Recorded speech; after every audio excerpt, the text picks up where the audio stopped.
Good morning. This is the Board of County Commissioners Board Work Session. It is Wednesday, October 18th, 2023. It is 10:04 a.m. This session is set to go until 11 a.m. This is a hybrid meeting. We're at 3000 Pacific Avenue Southeast, room 110. For public virtual attendance, you may follow along on the Thurston County YouTube channel. I'm Carolina Mejia. I'm the chair of the board. In the boardroom, we have Vice Chair Ty Menser, as well as Commissioner Gary Edwards. We have Interim County Manager Robin Campbell, as well as Assistant County Manager Rob Gelder. And we are having a decision requested today. On the agenda is the CPA-16 Community Driven Review of Agricultural Zoning Updates. And Josh Cummings, Director of Community Planning and Economic Development, is there with us. Who am I passing this to? I'll take it. I'll start it off if that's okay. Great, thank you, Chair. This is Joshua Cummings, the Director of Community Planning and Economic Development, CPED. With us also from the CPED team, we have Ashley Arai, the Community Planning Manager. And online, we have Maya Teeple, one of our planners as well, and Tasha Knight, one of our admin team. And so just kind of stepping back a little bit, I wanted to take a remembering trip down where this came from in the first place. The comprehensive plan, which the county had been tardy in submitting, was able to be submitted back in 2020 and then accepted by the Washington Department of Commerce. The one piece of that comprehensive plan that was appealed was that we had not addressed our agricultural soil maps since the 1990s. And so it was requested that we do so. And that was the genesis of this exercise. And so as you're going through this, the presentation today, this, as with many of the items that we bring to you from CPED, they've got lots of technical pieces and rabbit holes that we could go down, but it's really important to keep in mind the original goal of this intent was to address the appeal about our soils map. And so that's your first decision. The second decision is what do you want to do with the information that came from this exercise? And so we can have a conversation at the end about the outcomes of those two pieces, but I really want to keep that in your mind as you're thinking about the decision points. The first is that appeal. Are we addressing the appeal? Did the information that we went down the exercise in updating the soil maps address that appeal? And just right off the bat, I would contend that it did. Second is what do you as commissioners want to do with the information that came from that exercise? So I know it's going to get complicated and technical, and there's going to be a lot of discussion about different soils and different acreage and how it impacts different folks and all that different pieces. But keeping in mind those two decision points I think are really important as we move forward. Any questions on that before we get into the presentation? Questions? Yes, my questions would be, as we move forward, that we make sure we don't adversely affect those people that you're referring to. So if anything falls into that category, that becomes kind of a major concern, that we make sure we don't make any missteps in that regard. And that'll be a discussion for the board to have, because adversely impacted, I think, is a subjective term that the board's going to need to have a conversation on, whether that means it's protection of farming that's happening now or down zoning of property into the future. Those are conversations that the board can have. And I think that falls into the second decision point. So the first decision point is whether or not we've completed the exercise in the appeal that we had on our comp plan. And we have. We've gone through the new soil mapping. We have new data. We have all that information. And just to, maybe I'll preview even a little more. Maya, I know I'm stealing a ton of your thunder. But that second point, the data that came from that is essentially you've got three different levels of acreages. You have about 7,000 if you choose a certain level of the soils to include, about 3,000 acres if you choose a second layer of soils to include, or 0, not including any of the soils. That doesn't negate that you've already done the exercise in updating the soil map. So those are the two decision points. It's soil map updated, and secondly, what do you want to do with that information and at what level? How many acres do you want to include in the new map? About 7,000, about 3,000, or 0? And then as a follow-up to that, you've answered that question. So the requirement is the review, not necessarily any changes that we make, That's what we, having to do with that review. and that's what we understand from legal counsel. It's the review and update of the soil map information. At any time, do you take into consideration all the public land that is owned that would be eligible for these new classifications? Do they get counted at all? So that question might be a good place to start the actual presentation. Okay. Is that okay with commissioners to move forward through the presentation and kind of come back to those decision points? Yeah, Commissioner Menzer, do you have any questions before they start? I don't have any questions, but I guess to Commissioner Edwards' point, any change we make is gonna adversely affect someone. So if that's your standard, then your position is already clear. You're not gonna make any changes, cause there's gonna be an adverse effect to any change in zoning. That's Okay. just, and that's kind of what Josh said about, depends on your perspective of what an adverse change is. So that's, and then the second piece of this whole analysis, I would just add to what Josh said. You're correct about where we started, but then when we got to the planning commission where they were trying to figure out the answer to piece one, they were also hearing from all the supervisors of the conservation district, all the members of the agriculture advisory committee, members of groups like Community Farmland Trust, pointing out that we're losing farmland at a sharper rate than any other surrounding county in Western Washington. We already started with the lower amount, so they were concerned about that, and we're looking at strategies to try to see what could be done. And I don't know that there is anything. I'm not saying that any of these proposals are on point or off point, but that was really like the second train of the car of the train, so to Certainly, speak. yep. The engine was figuring out how to deal with the appeal on the soils, but they pretty much linked their train in a Josh Cummings-esque analogy. They've linked another piece of the train and said, you're gonna connect this, and they go together, and we have to figure this out too, otherwise we won't have farmland in Thurston County. And that's the, yep, you're right on there, Commissioner. That's the recommendation, the two-part recommendation that the planning commission provided.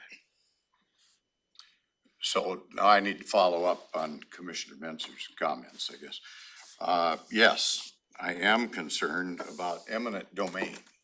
That's basically what my concern is, and adequate compensation if we do make adverse decisions to property owners. And eminent domain is defined, the legal definition from 1853, actually, a right of government to take private property for public use by virtue of the superior domination of the sovereign power over all lands within its jurisdiction. And then I want to refer to our state constitution, which is section 16, article 1, is eminent domain. And it says, private property shall not be taken for private use except for private ways of necessity and for drains, flumes, and ditches on or across the lands of others for agricultural, domestic, or sanitary purposes.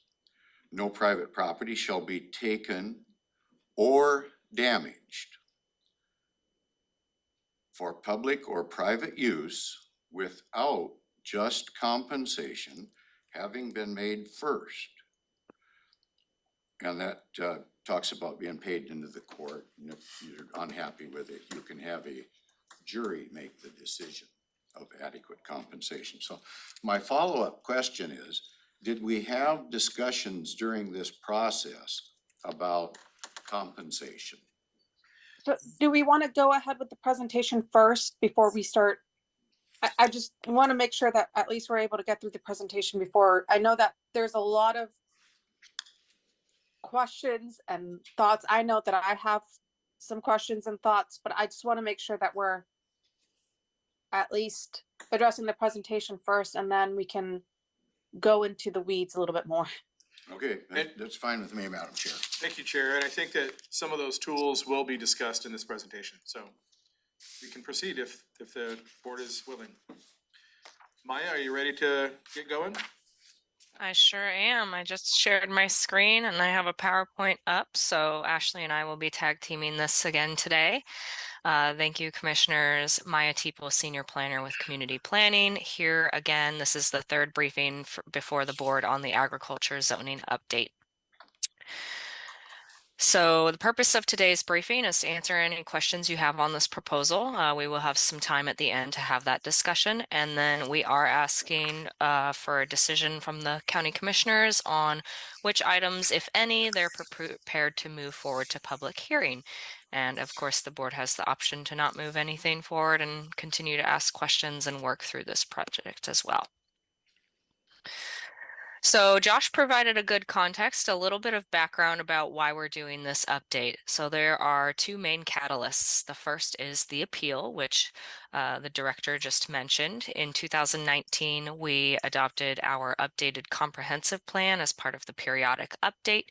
And in early 2020, we were appealed by FutureWise for not using the most up-to-date soils information. So we've been going through this process. In 2020, the commissioners added a docket item to address this, and we've been working on it since then. As Josh mentioned, we have pulled the up-to-date soils information, so we are using that correct information, and that'll be reflected in whatever the final changes are. The second piece of this, as Commissioner Menser mentioned, is the community driven part.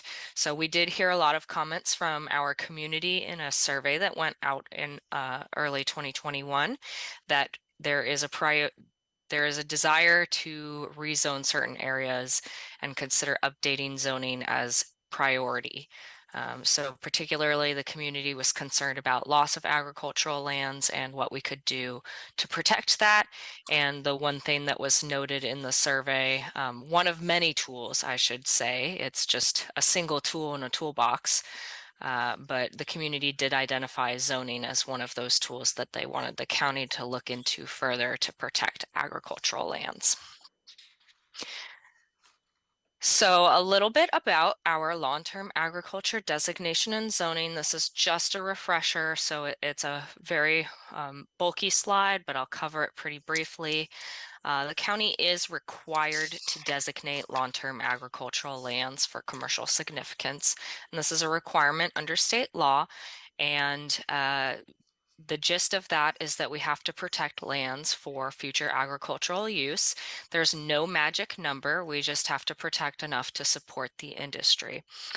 And there is some guidance in state law in how we cite these lands. The primary one is soils. So we use soils information, and that's what we're working on updating as part of the appeal. But there are a bunch of other criteria, and the county has flexibility in how we use those criteria. So you'll hear some about that a little bit later today. As I mentioned, this is just one tool in the toolbox to protect agriculture. So the lands that the county designates for long-term agriculture, it's a zone and a land use, but people are not required to farm those properties. It's kind of a land preservation tactic, so it limits the development potential on those properties. Folks can still build a house, but it's at a lower density, and the premise is to protect the land for future agricultural use if need be.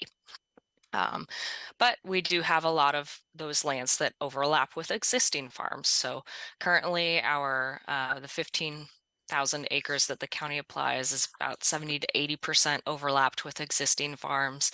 Some of our new options with the updated soils information is closer to 50% overlapping with existing farms. And there are several other tools that support farmers and are intended to help keep them in farming. Some of those include improved development regulations and making the permit process easier for farmers to understand, increasing flexibility within our agricultural districts, streamlined permitting, ensuring that we have enough facilities available for processing and production. Madam Chair, Yes, sir. I have a quick question for clarifying here on some of the material. Okay, go ahead, sir. Maya, you said something about, did you say 7,000 or 8,000 acres that's currently being farmed? We have about 15,000 in our current long-term agricultural designation, and around 70 to 80% of that overlaps with existing farms. Okay, and is that in material that you've handed out to us? I believe we covered that on the very first board briefing. It's not included in today's materials, so it would be in past board It's an materials. earlier material? Mhm. Thank you. Yep. All right, and on that last piece, other tools that we can use to support farmers in Thurston County, reduced fees, and then things like conservation easements. Some farmers go that route as well. So our process to date, just to recap, we convened a stakeholder group late of last year and went through several meetings with that group to work through certain designation criteria. Not necessarily focusing on soils, but some of the other criteria that the board had asked us to look into. And then we had a community outreach effort. So we held a couple of community open houses out in the county. Then we went to Planning Commission and held several work sessions and landed on a recommendation that came on August 2nd, I believe was the date, or August 3rd. And 2 maps came out of that process. So there was kind of a high level map that included more acreage, and that map was addressing prairie soils, including those types of prairie soils in that map. And then there was a map that included a little bit less acreage, around 2,500, 3,000 acres, and that map excluded prairie soils. And there were some other criteria that changed in those maps as well. And then we held a community open house in late August, and since then we've been going through board review. So we've held 3 board briefings to date. So just recapping our Planning Commission recommendation, the Planning Commission recommended that all of the designation criteria for how we cite these lands remain the same, with the exception of updating the soils list. That is in response to the appeal.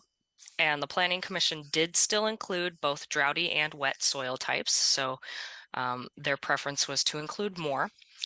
And also only include parcels that have 75% or more prime farmland soils. So that is a bump up from our current 50%.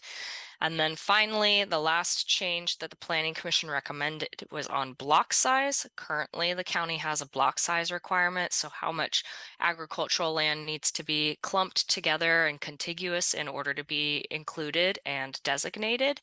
Right now, we have a 320 acre requirement, and the Planning Commission bumped that down to 40 acres, which pulled in quite a bit more of lands for potential rezone. Can I ask a question on the soils? Go ahead. When you say droughty, I don't know that word, but when you say droughty and wet soils, does that correspond to the 4S and 4W we were talking about in earlier briefings? It does. And Ashley, if you want to, I think the next couple of slides might elaborate on that question a little bit more, but Ashley will probably touch on that if you'd like to wait and see if your question's addressed in the next slide or two. Well, just to understand this statement, the Planning Commission included 4S and 4W soils as part of its recommended for designation. They included the 4 S's, which are the prairies. They did exclude 4 W's, but through our continued public process, we're realizing that there are other wet soils out there, or essentially properties that are encumbered almost entirely with wetlands.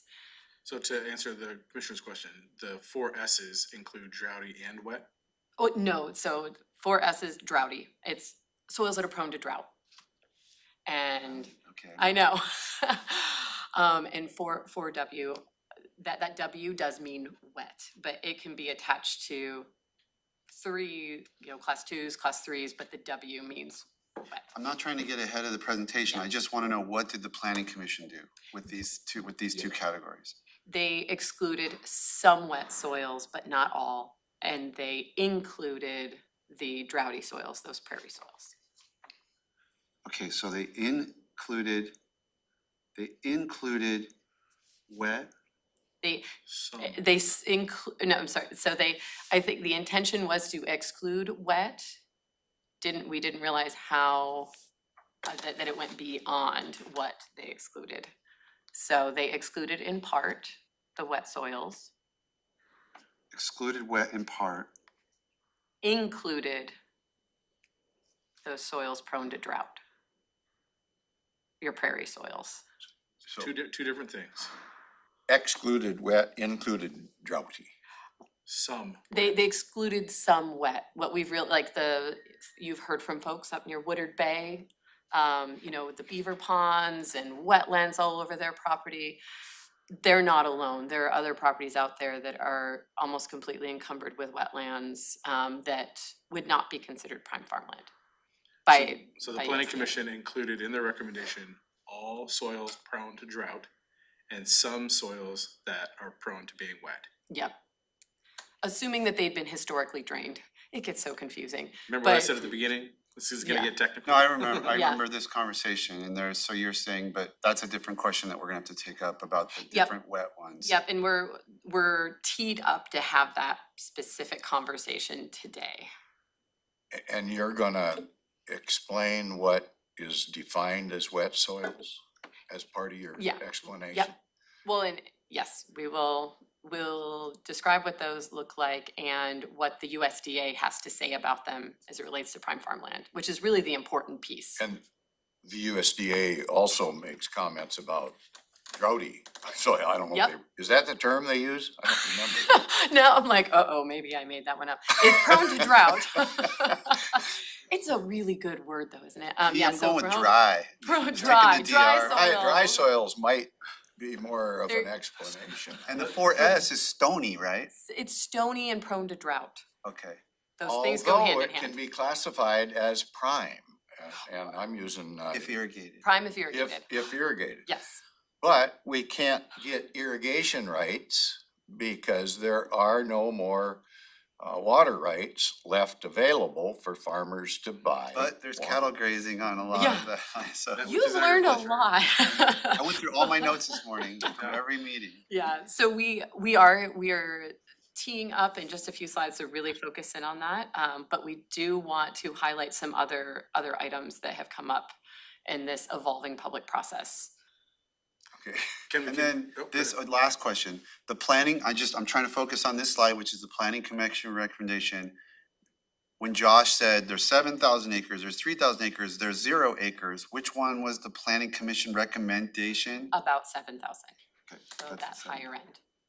And I think Maya already covering the block size piece, that block size. Oh, yeah, she was on block size right now, and that's been brought down from 320 to the recommendation at 40.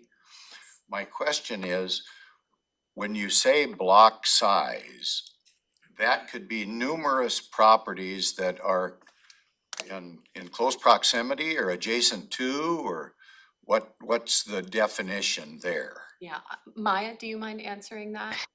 Yeah, the way we do that, it's a mapping exercise, so they need to be adjacent or touching.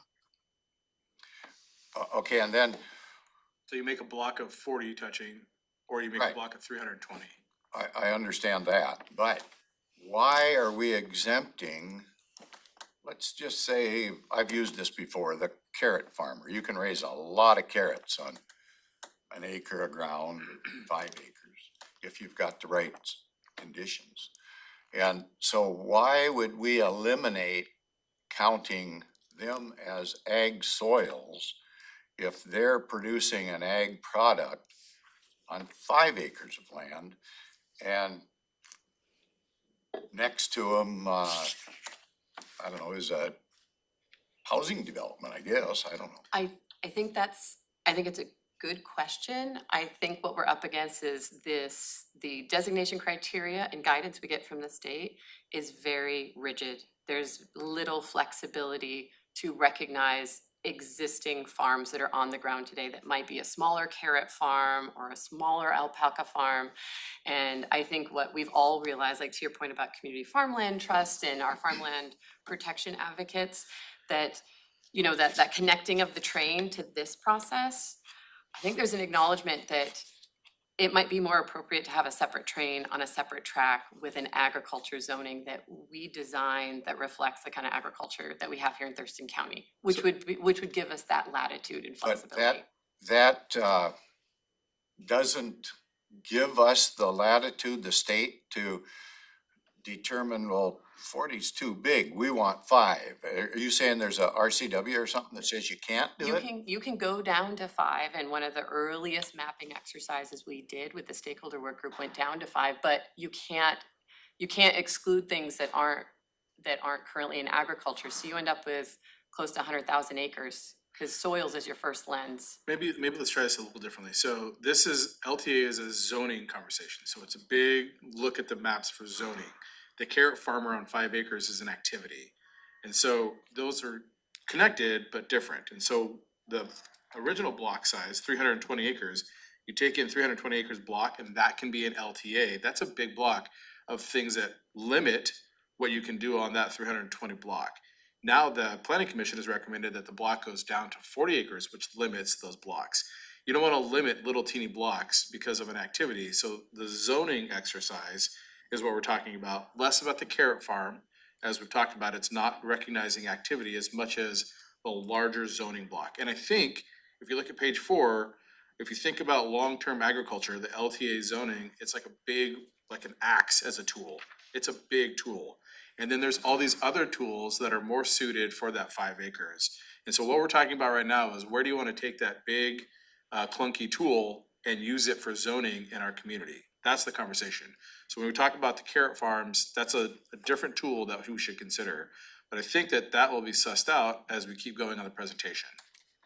Helpful? I guess, well, to a degree, but on the 40 acres, so you could have a 40-acre barley field. Activity again. It's an activity again. So we're talking The about same the as the zoning. carrots are an activity under that definition, but to me, they're agriculture. Sure.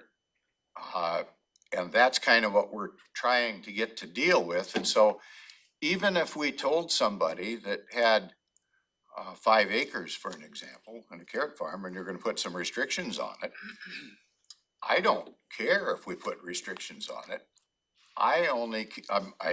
But the reason I wouldn't care is because I would expect the government entity to compensate that property owner for putting those restrictions in place. And I think that under the no taking or damaging clause of our state constitution, we have to take that into consideration.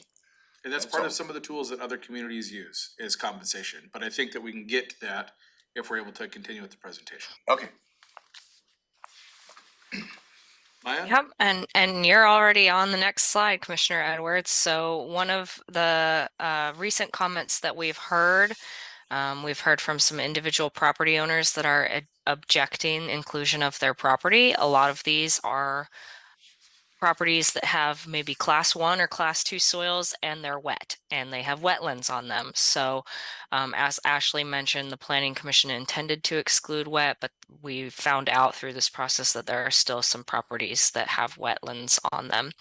And then the other piece of this is fair and just compensation. So we received a lot of public comment around compensation tools, and there are some other ongoing efforts through updates to TDR and PDR programs, that's transfer of development rights and purchase of development rights, that could potentially address that.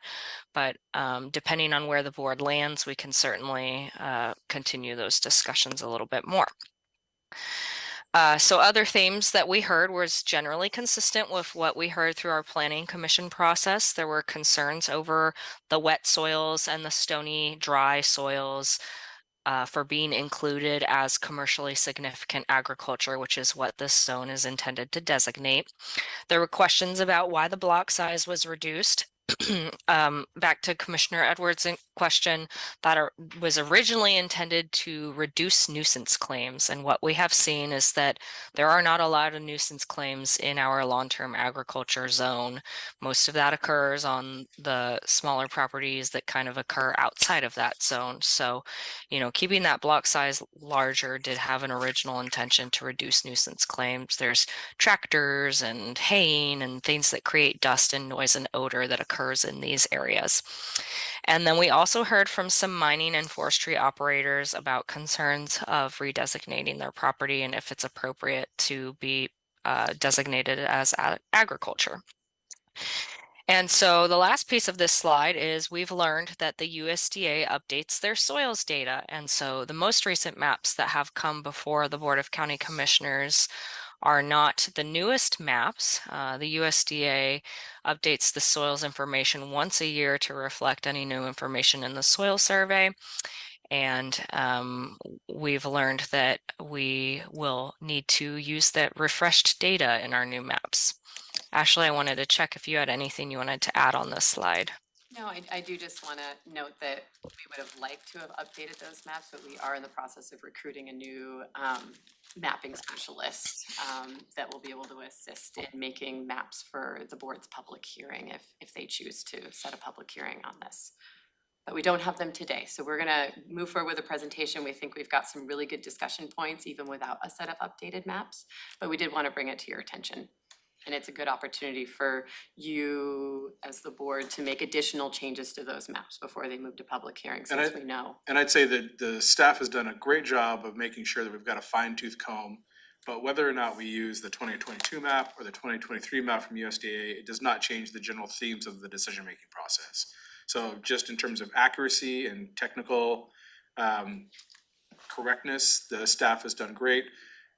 Those two things don't matter. The map changes every year and we'll update it appropriately. We just didn't have the staff to bring you the exact map this year. So I appreciate the point being made. It does not change the decision-making process for the themes of this topic. For the state, what? This map, I'm gonna go back one slide, Maya. USDA updated soils map data September 2023. So that gets updated every year. So what staff is saying is that we provided the information to the board with the maps as you have them currently.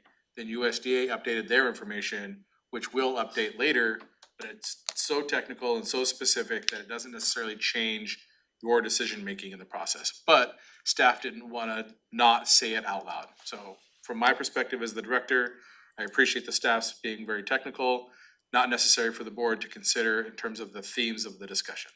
Because you're telling us there's nothing game-changing in those updates. It's gonna be small changes, and when you think about it affecting individual properties, we wanna make sure we know exactly That's right. what properties those are, so we can notify them appropriately. And But that's that'll really come the after the board even makes a decision on the 7,000, about 7,000, about 3,000 or zero. I guess I question why,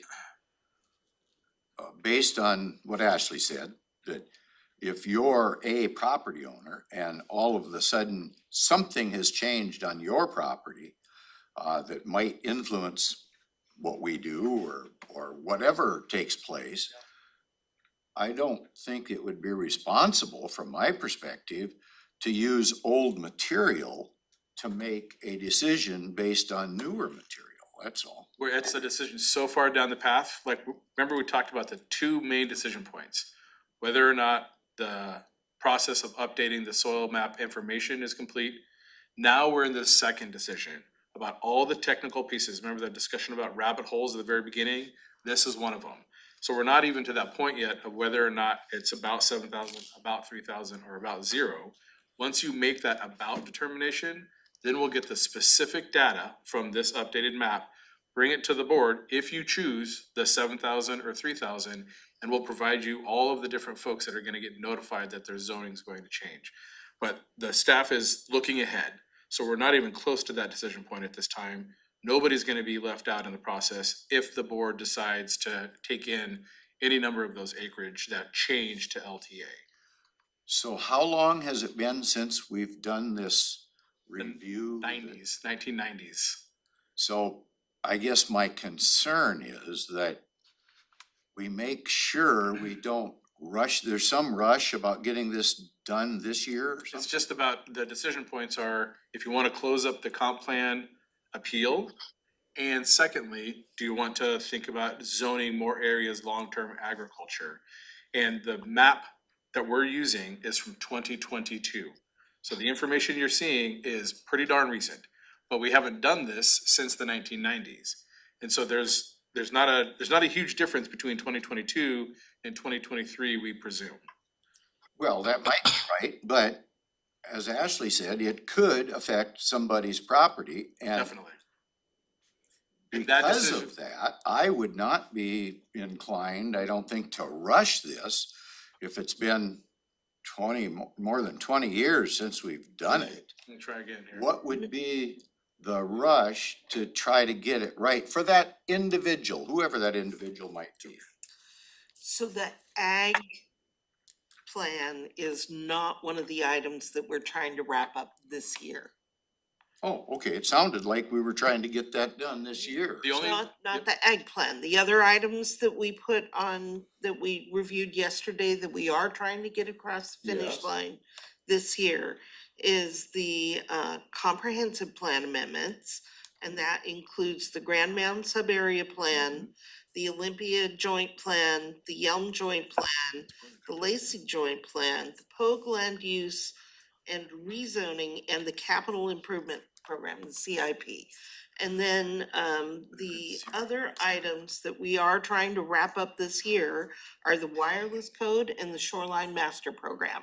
The ag is not on that Thank you. short list. That was kind of my concern, that we end up rushing into something and consequently leave somebody out or step on somebody. Right. So, okay. Thank you. yeah, nobody's gonna be left out. And it's up to the board how fast or slow you wanna go.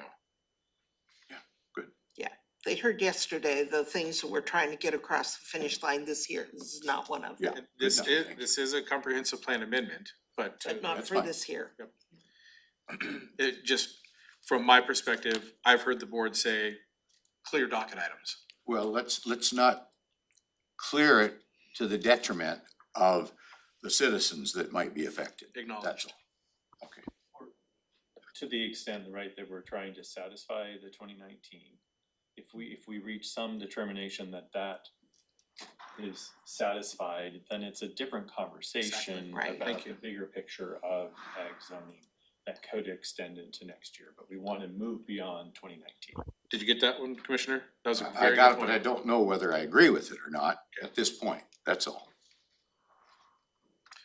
Okay, Maya, did you have anything to add? Are you ready to continue or? I think we can continue because we have a slide that'll lay out these decision points in a manner that'll help the commissioners at the end of this presentation. So Ashley, I'll let you take this one. No problem. I think we've touched on a lot of these questions, but this was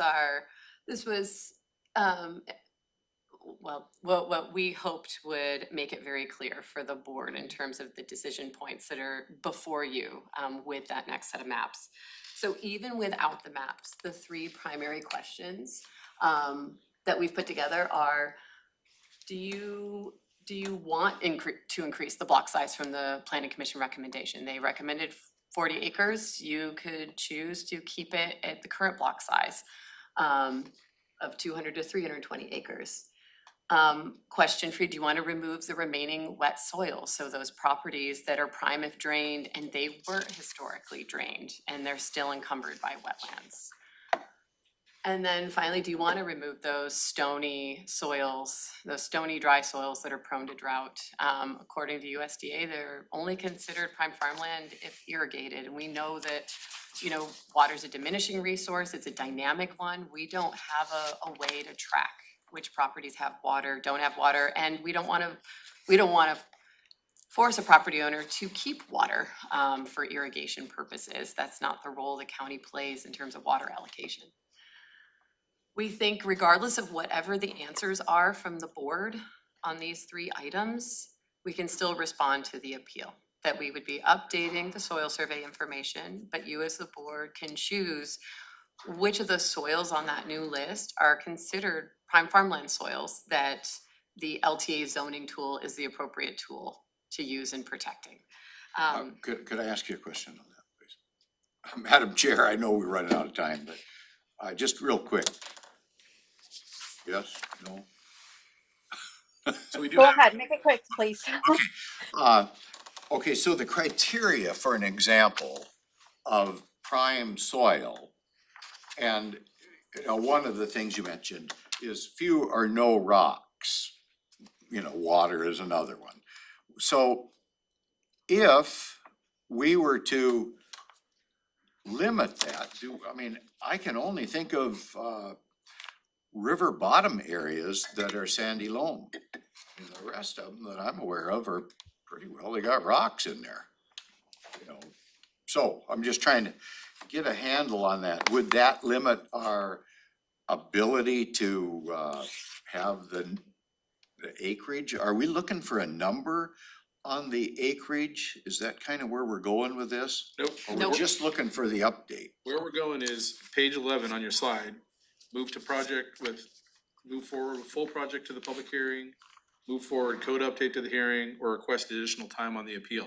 So I appreciate all the details that you want to get into, Commissioner, but right now, we just want to know what we should take to public hearing. And so if there's more questions on any of those details, we can work to answer them, but I don't want to miss our boat in the next 15 minutes of getting to the end of the presentation, if possible. Well, okay, my objection to that is that here your we're questions again might be down, answered. we're again down to the clock, if you will, to a Just on the very limited presentation. amount of time. And that's because we're asking questions, granted. Yeah, So I'm not blaming anybody for it. It's just the reality of this. Let's not push this to a situation where we make decisions not totally on all the maybe correct facts. There's facts and then there's correct facts. but some of your information might be answered in the presentation, if we could complete it. Well, if we can get there, but if we can't, we can have another session. Totally, We can have many sessions. I want to get it right. That's my main thing. so do we. Is there a time limit on the appeal? What we've heard from legal counsel, as long as we're making ongoing progress with the discussion on updating the soils map, that Travis can continue to make the case that the county is moving forward. So the short answer is no, if we're making progress. If it's seen that we're not making progress on updating the soils map information, then that appeal could gain speed.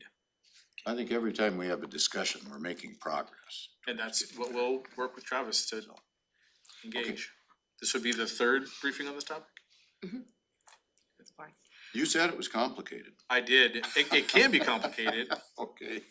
It doesn't have to be. All right, keep going. Next slide. It's just a visual to really tee up the questions and just making it really clear that the parcels with wet soils, if you pull those in, it definitely includes more parcels, but they're not necessarily parcels that can be farmed, because we're not gonna allow the draining of wetlands. Let me ask you a question on that topic. Blueberry farms, cranberry farms. Commissioner Edwards, I just want to make sure we get through the presentation. Well, yeah, but I think it's kind of crucial, ma'am, that is that agriculture? You're so right on, Commissioner. These are the conversations that the planning commission had. Is grazing agriculture, even though it's done on soils that don't have a lot of water? Is blueberry agriculture, even though it's done in potentially a wetland? All of the questions you're asking are on point. And that's what that's exactly what this presentation is for, is to work through those items. And then at the end, the board gets to decide, hey, do we think that blueberries are farming? Do we think that cow grazing is farming? But that's what this presentation is for, and that's why we're asking to get through it, because the questions you're asking are right on, but we need to get to a place where we can have all those questions in the bucket. Otherwise, you're piecemealing a story without seeing the big picture. I guess, but how are you gonna get all those pieces in the bucket if we don't get to ask those questions? We're gonna tell you about all the pieces, and then you get to see what you wanna put in the bucket. Would have you talked about blueberry farms and? Sure, we could So, definitely talk about that. I can answer it. So historic, if it was a historic blueberry farm established in a wetland, it can continue. But what If about it's a, somebody if wants to it's a start new one, you would not be able to establish it necessarily in a wetland. And that's what we heard from USDA. That has to do with the spotted frog or that Well, kind of a I thing. know from this perspective, it's, there are a lot of other protections of these lands that go beyond just the county. And what the USDA said is that they would not be considered prime farmland if not historically drained or been historically, in agriculture. So these are wetlands that, wet soils that would not be able to be used for farming. And this zone is really intended for your agriculture of commercial significance. Well, So- our blueberry farms are and our. But our these aren't cranberry properties, these aren't properties with those, they weren't historically drained or used for And these, agriculture. again, Commissioner, these are good questions. And we think that it would be helpful for the public to provide you some of their input, which is why we are considering going forward with the presentation and want to get next to public hearing. Because we've done our staff work, but from our perspective, it's always good for you to hear from the citizens. If you'd like to do that, then we can proceed.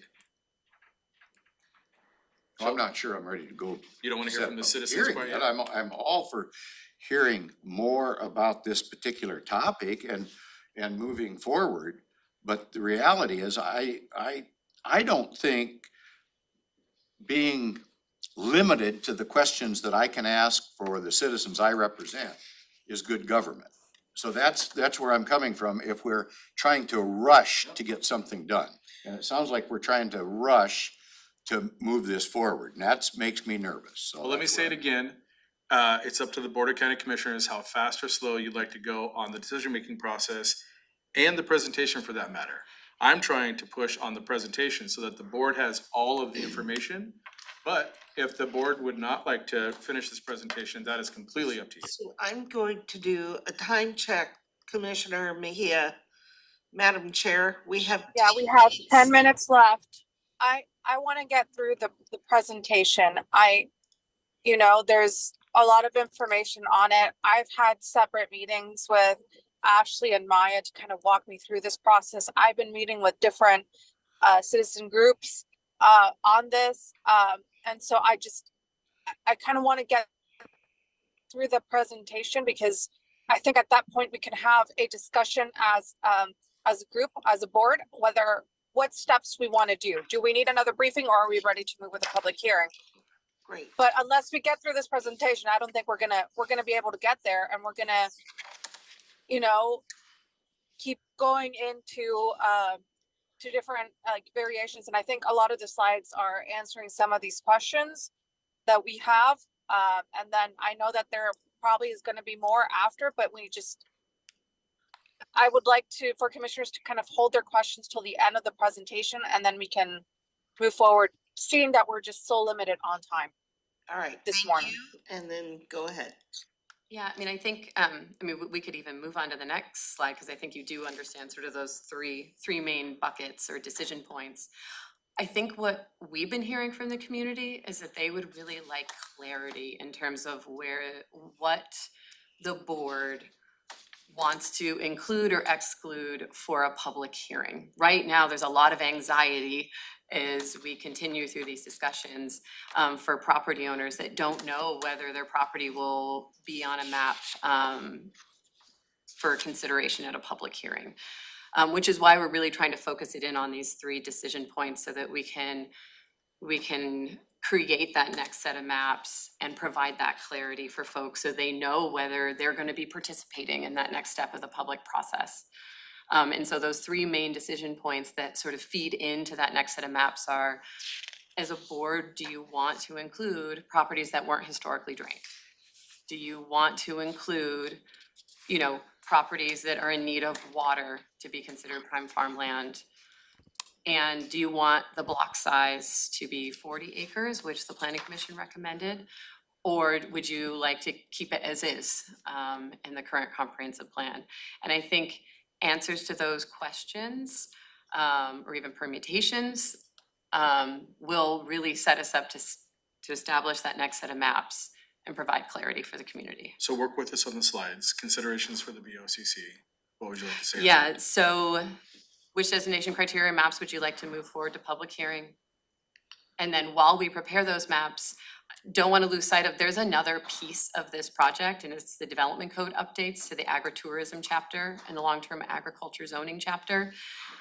They can go on their own separate timeline if necessary. We heard positive feedback from the community on the development code updates.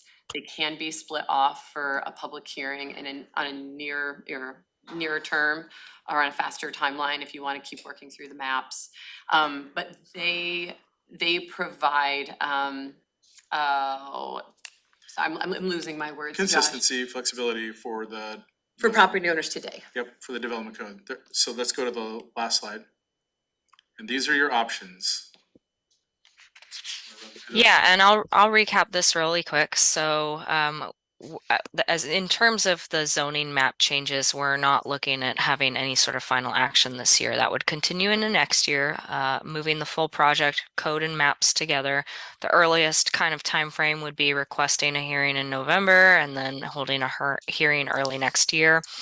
Alternatively, if the board wants to split off those code amendments, we can complete those this year. We could have a hearing and a final action could be taken immediately following that hearing towards the end of November, and then the board will have more time to continue review of those maps and criteria into 2024. And then the third time is kind of hold it all together and continue to have discussion. So option 2 is the one that takes the non-controversial items that would help with the development code and moves that faster through the process. And to Commissioner Edwards' point, slows down the mapping and designation between blueberries and grazing and wetlands and dry soils. So option 2 from our perspective, or at least from my perspective, is the one that honors both parts of our community to engage in a longer term dialogue that we heard that the board's looking to consider, but also working to address some of the confusion and lack of flexibility in Brett's group in the development code. But the board is open to make any decision or guidance. If you want more information, if you want us to slow it all down, we're open to receive. Madam Chair, Go ahead, sir. so if we were to go to a public hearing, will all the questions asked at a public hearing be answered by staff prior to us moving forward with a decision? Absolutely. Certainly.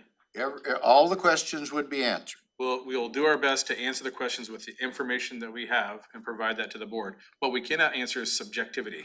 We'll provide you data and information, but perspective is not something the staff can provide. I guess my concern is that I've been at 2 or 3 of these briefings and I still have, I don't know, a dozen or more questions. And when we don't get adequate time to have that dialogue and come up with an answer, I don't see that moving ahead at this point in time is a good decision. Because can my constituents get those questions answered? Because they're concerned about some of the same things I'm trying to raise here, but we don't have enough time to have adequate discussion on those. We have plenty of time. The time is on the board. The time is the Well, yeah, consideration. right, that's what I'm trying to make sure we have allocated time to discuss everything before we make these decisions. So that's kind of where That's I'm. up to the And board. when you say these decisions, do you mean decisions specifically about the lands? Or are you also including the development code changes? Well, both actually, because one of the questions was, do you want to move forward something about with newly developed, you said the Blueberry Farm and just using the Blueberry Farm as an That's the example. If somebody wants to start a blueberry farm, they can't do it now unless it's been done prior for years in the past, is that it?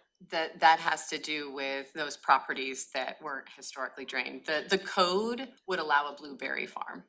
Well, yeah, but the code might, but something else might not, is that what I'm hearing? Well, if there are other regulations, federal regulations protecting wetlands, what we heard from the community was broad community support for the code updates. Like that project came out of feedback from our stakeholder work group, our ag advisory committee, our agritourism committee. That package of code amendments really speaks to concerns that our farmers have today with their operations. And so Let's go to next steps. So I want us to go ahead. We have 2 minutes left. There's 3 options in front of us. And so I want us to either come to a consensus on what is the options that the board is leaning towards. There's not gonna be any consensus, but I support option one. I support moving the planning commission recommendation forward, which I understand in terms of your three questions is no, yes, and no. And I feel confident to do that because I've had a lot of sessions with staff and with legal counsel, and I've answered a lot of the questions that I've had. So based on all that, I think taking it to the planning, or taking the planning commission recommendation to public hearing is an appropriate next step. And that'll happen next year.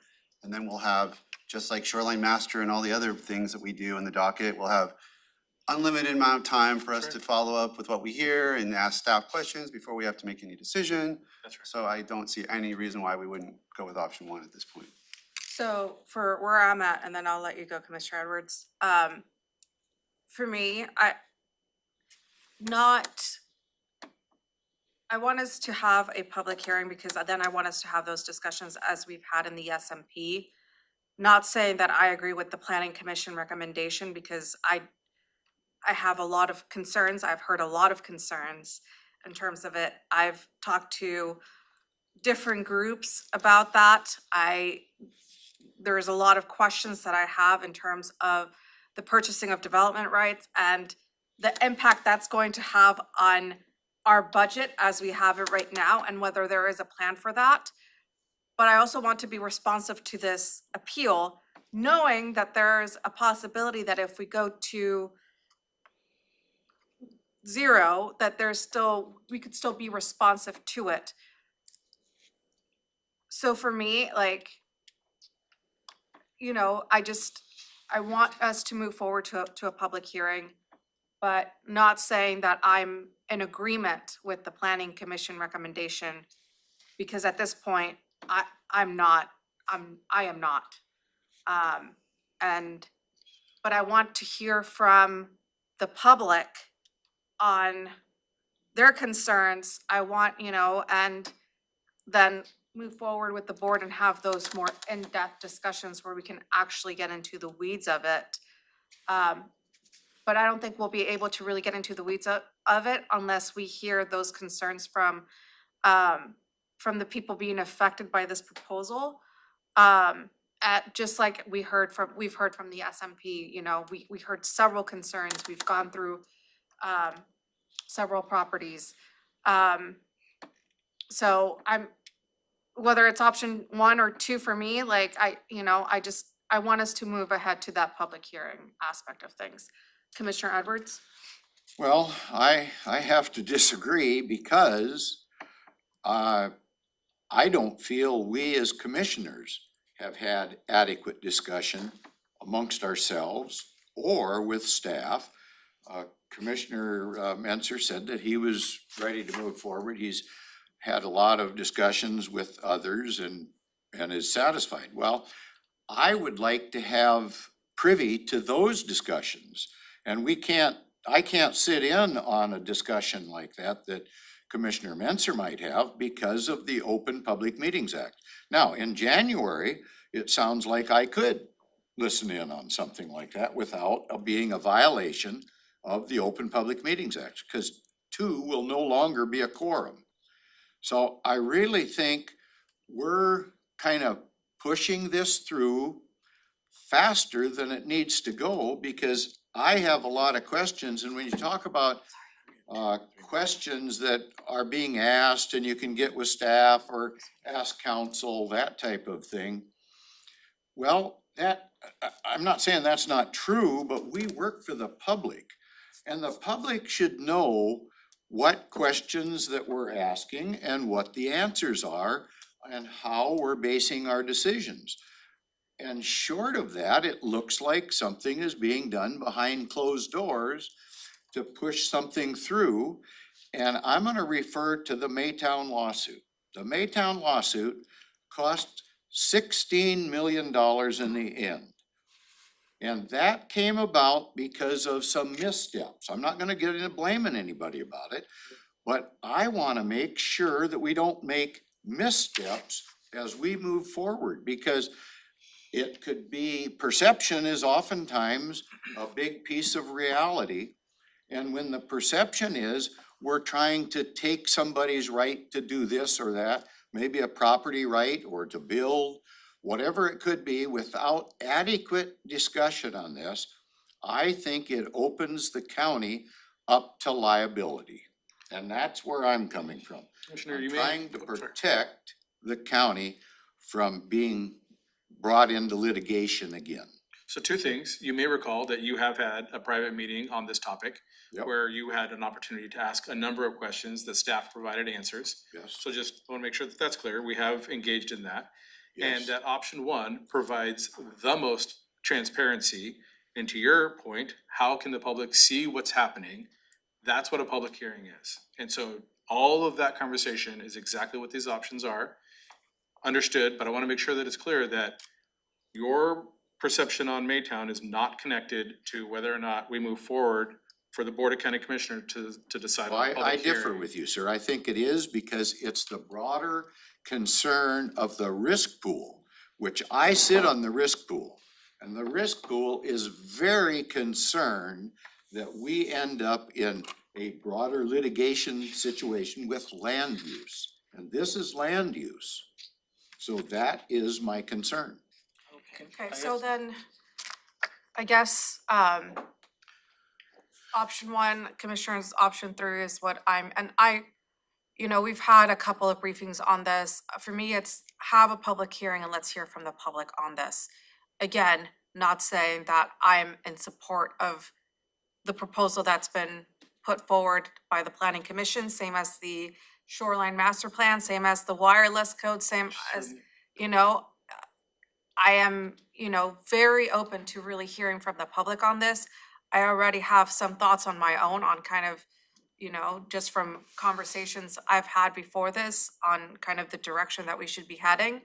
But I think we really need to hear from the public as a board, and having this just option fully open and having all those options out there, I think will be a really good way to receive that public comment. So I guess option one is the one that provides The most. that direction. May I suggest a hybrid option between one and two? Because we have heard that the code changes have broad support, and we've been asked to move those forward separately. Could we have both of these items scheduled separately for public hearings? It's a hybrid. So back to back. It Yeah. kind of gets to my thought was, could you have the hearing on everything but still bifurcate the decision making for the code versus the. The only delay is us getting the next round of maps ready, so we could move the development code piece faster. It doesn't mean that they can't do a public hearing on both and then bifurcate, but The we could. board may be ready, however, at a Yeah. public hearing to make a decision Right. about the code, where they obviously won't be ready at the public hearing to make a decision about the rest of these items in the Yeah. maps. I think to the county manager's point, we can bring forward two AISs with two public hearings with these two items separated, so you can have two different decision-making paths. But that way, all of the information is provided. It is the most transparent, it is the most open, it provides the most information to the community so that the board can have a dialogue on those two different tracks. If that's the will of the board, staff can make that happen. Is it necessary to do that? I mean, can't we It's- just put it all there and then say we want to move forward on the code? It's Or is up there to the, nope. some procedural reason why two separate public hearings are needed to create two separate decision-making tracks? And I think that the county manager can answer that question, but I think that we could do either one. It's up to the board, but we've seen that this discussion has already gotten convoluted, and I think that having two public hearings might provide some level of delineation. But it's up to the Board of County Commissioners. We could, in terms of process, we can do whatever the board directs. Probably cleaner. I'm not in a rush, so that's why I'm going for option three. Because I don't think all of our questions as county commissioners have been answered. Yes, I've talked to staff, I've had discussions here in conjunction with my seatmates. But I'm not even close to getting clarification on many issues. And I think the public has every right to hear our discussions. even though we do go out and we might ask council, because that's a executive session type of a thing. So every one of these briefings have been broadcast, the public has had an opportunity to listen to. I wanna all of I wanna them. comment on that. On that Um, particular topic, I'm gonna interrupt you because you Go ahead. interrupted me. That particular topic, we always end up in these briefings with a well-prepared briefing by staff, but never adequate time to ask all the questions that we need. So we've had all the things, ma'am, that you point out, except we've never had the ability to get all of our time's up, nope, we gotta get going, got a deadline. So I wanna make sure that, I guess, that I'm on record with my opposition to pushing this forward, because I don't think we've done our due diligence on everything that has to do with this. So that's We what have to Duly do, noted. we have to do, I just want to comment on this. We have to do a lot of our work on our own. Yeah, and You've I've had done the it. latitude, you've had the luxury of a 3-person board. If you've ever sat on a 7-person city council or a 9-person county council, you would never, ever have what you're describing, where every single question, every conversation, every piece of education happens in a public session, everyone all together. You're gonna get a reality check next year when we have 5 commissioners, because that's just gonna further compress the time that we have in these public settings. You're gonna have to do homework and do the job. And every article I read and every meeting I have, the citizens can't be sitting there with a little camera on my shoulder to see it.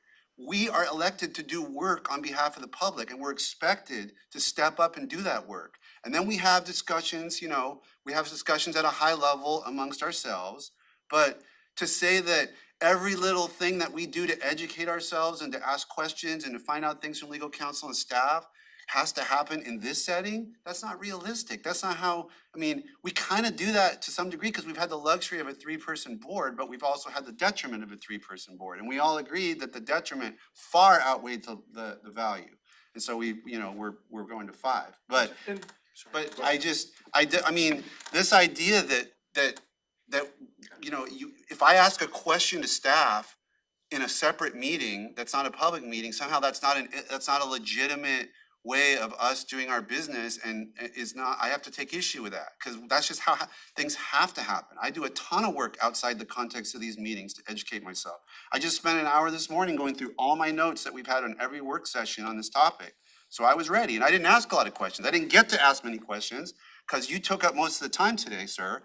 But if I didn't need to ask so many, because I did my homework. And I'm not saying you don't, I know you do a lot of homework too, but you like to duplicate everything for the public's benefit, and it's just not realistic to do that on every topic, especially complex topics like this.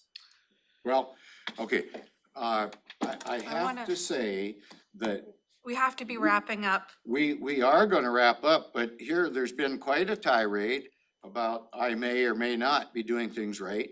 When we get to 5 or when we get to 7, we're gonna have committee assignments that can work all these things out ahead of time before it comes here, and we'll get all those questions answered.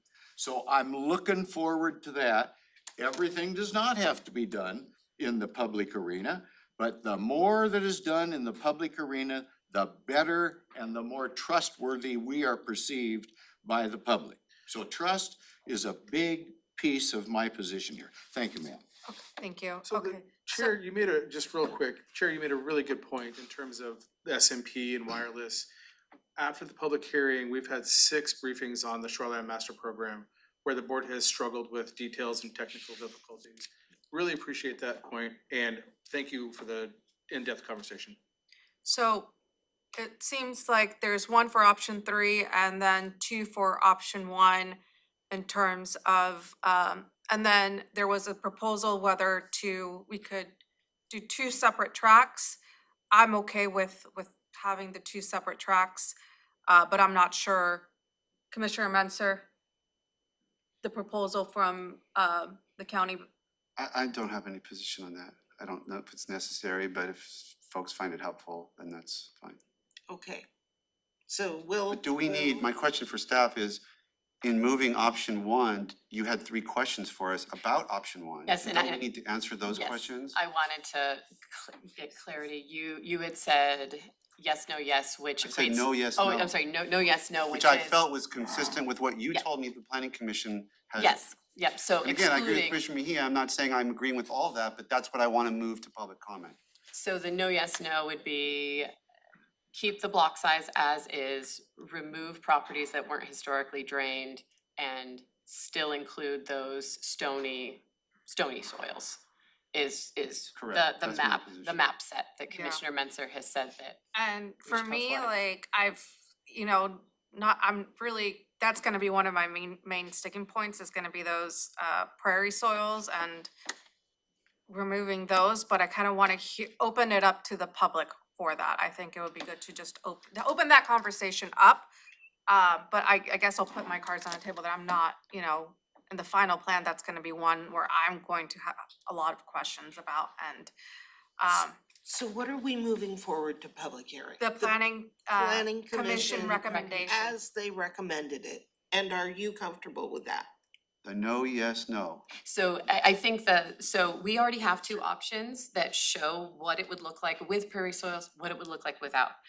The question about the wet soils, that's embedded in both, and so what Commissioner Menzer is saying, in either of those options that the planning commission recommended, pull out those properties that weren't historically drained. So the Woodard Bay, Oyster Bay, those properties would not be reflected in either map. Moving to public hearing is what Commissioner Menzer has put on the table. That's fine. Okay, Okay, do you have what you need? We do. that is That was clarity.